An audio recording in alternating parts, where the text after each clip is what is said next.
কেমন হয় যদি রকেট লবণের মাধ্যমে চলে? বিশ্বাসের অযোগ্য মনে হলেও তা বাস্তব। আমি বলছি সলিড ফুয়েল রকেটের কথা। মূলত সলিড ফুয়েল রকেটে তরল জ্বালানির পরিবর্তে কঠিন জ্বালানি ব্যবহার করা হয়, যাতে অ্যালুমিনিয়াম চূর্ণের সাথে অ্যামোনিয়াম পারক্লোরেট নামক জারক ব্যবহৃত হয়, যা খনিজ লবণ।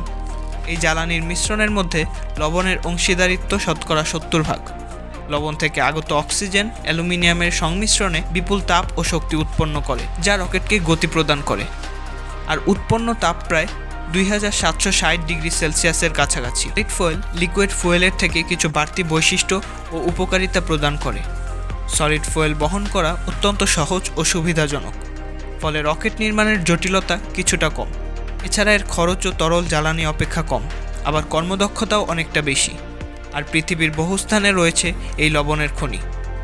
এই প্রযুক্তি নতুন ও অত্যাধুনিক প্রযুক্তি মনে হলেও 1300 শতক থেকেই ভারত, চীন, মঙ্গোলিয়া ও পারস্যে এই জ্বালানির ব্যবহার শুরু হয়।